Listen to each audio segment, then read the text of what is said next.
हम शक्तिशालियों ने यह निर्णय लिया है और यूएनओ भी इस पर सहमत है।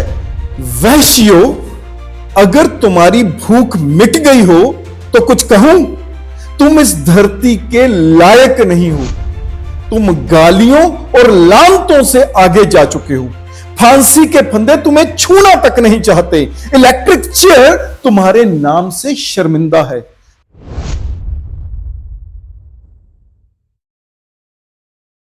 उम्र में बड़ी लड़कियां हाथ पांव मार सकती हैं, इसलिए छोटी बच्चियों को पकड़ो। छोटी बच्चियों को देर तक यह समझ ही नहीं आएगा कि उनके साथ हो क्या रहा है, और जब तक समझ में आएगा उनके, या तो हम उनका मांस खा चुके होंगे या वे इतनी पशु हो जाएंगी कि उनकी स्मृति जवाब दे जाएगी। उम्र में बड़ी लड़कियों के बड़े चक्कर हैं। पता नहीं किसका मासिक चल रहा हो, नहीं चल रहा हो। पता नहीं किसका कुमार्य भंग हो चुका हो, नहीं हो चुका हो। किसके शरीर से कैसी गंध आई, पता नहीं। चूमने और काटने में मजा आए ना आए, इसलिए हम शक्तिशालियों ने यह निर्णय लिया है और यूएनओ भी इस पर सहमत है कि छोटी बच्चियों को बलात्कार के लिए चुना जाए।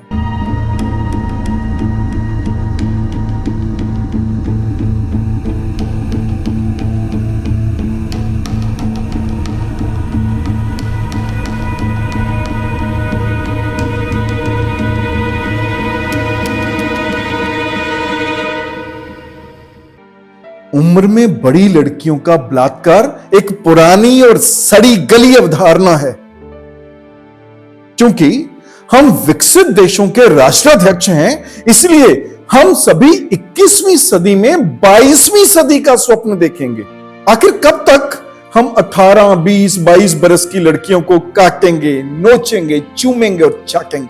हमें जो मजा एक 5 बरस की बच्ची दे सकती है, उसका गर्म गर्म नर्म गोश्त दे सकता है, ऐसा मजा किसी देश को परमाणु बम से ध्वस्त करने में भी नहीं आएगा।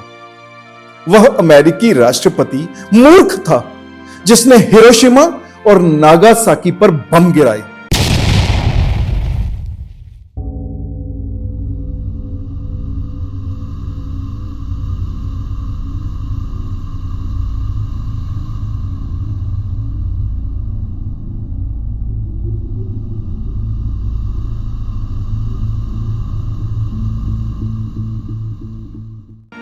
इससे ज्यादा प्लेजर उसे कोई 5 बरस की बच्ची दे सकती थी। काश 1945 में भी होता कोई ऐसा द्वीप।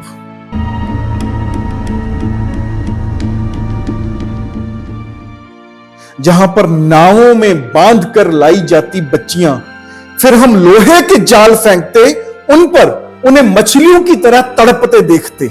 हिटलर पगला था, सद्दाम हुसैन महापागल था। यहूदियों को मारकर क्या मिला? ईरानियों से दुश्मनी मोल लेकर क्या उखाड़ लिया? यह दोनों तानाशाह पागल थे। अगर इनमें अकल होती तो आराम से राज करते अपने महलों में, हथियारों के साथ साथ बच्चियों का भी सौदा करते, बड़ा करते किसी भ्रूण को, फिर उसे इतना बड़ा करते कि अपने हाथ जगह जगह पर फिराते। बाय गॉड, ऐसा प्लेजर मिलता कि देखने वाले को खून की उल्टी हो जाती, लेकिन उसे हेवन का मजा आ जाता। रेड वाइन में डुबोकर छोटी छोटी बच्चियों को टोस्ट की तरह खा जाने का सुख, यह महात्मा गांधी और नेल्सन मंडेला के चेले क्या समझेंगे? घटिया थर्ड वर्ल्ड कंट्रीज। वैश्यों, अगर तुम्हारी भूख मिट गई हो तो कुछ कहूं, तुम इस धरती के लायक नहीं हो। तुम गालियों और लानतों से आगे जा चुके हो। फांसी के फंदे तुम्हें छूना तक नहीं चाहते। इलेक्ट्रिक चेयर तुम्हारे नाम से शर्मिंदा है। जहरीली सुइयों ने मना कर दिया है उन्हें तुम्हारे शरीर में घुसाकर अपवित्र नहीं किया जाए। लानत है उन सभी देशों पर, लानत है जिनका थोड़ा भी लेना देना है उस हैवान एब्स्टिन से। हम लोग, हां, हम सभी लोग मिलकर तुम लोगों पर थूकना चाहते हैं। हमारे पास घृणा के शब्द नहीं हैं। हमारी भाषा अपाहिज हो चुकी है। हमारे सपनों में वे बच्चियां आती हैं और हमें जगाकर पूछती हैं, कितना और क्या ढकें कि हम सेफ फील करें, हम सेफ महसूस करें।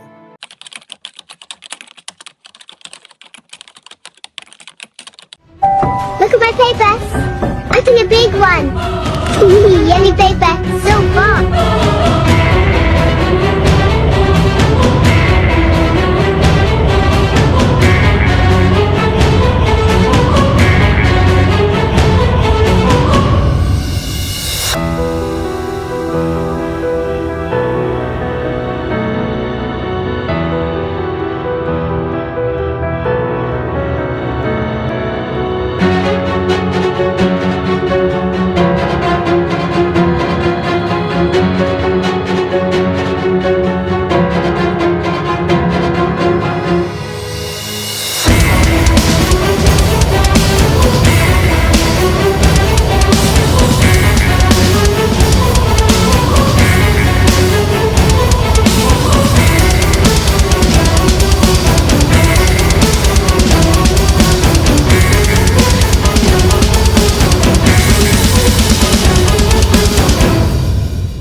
कुत्तों, कमीनों, नीचों, चले जाओ हमारी आंखों से दूर। हम इस दुनिया की नागरिकता से इस्तीफा देते हैं।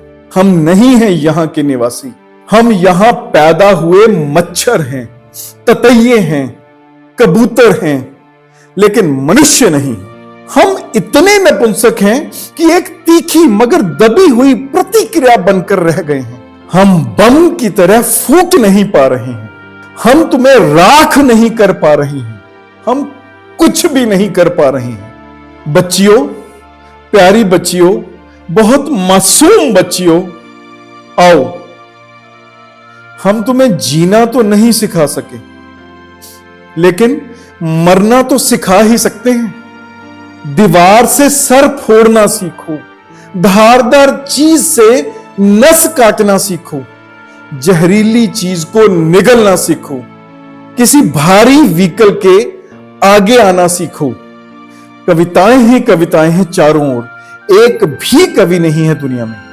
कोई एक कवि तो हो, कम से कम एक कवि तो हो। इसलिए मैं खुद को गोली मार के खत्म करना चाहता हूं। बच्चियों, मासूम बच्चियों, आओ और इस बंदूक का घोड़ा दबा दो।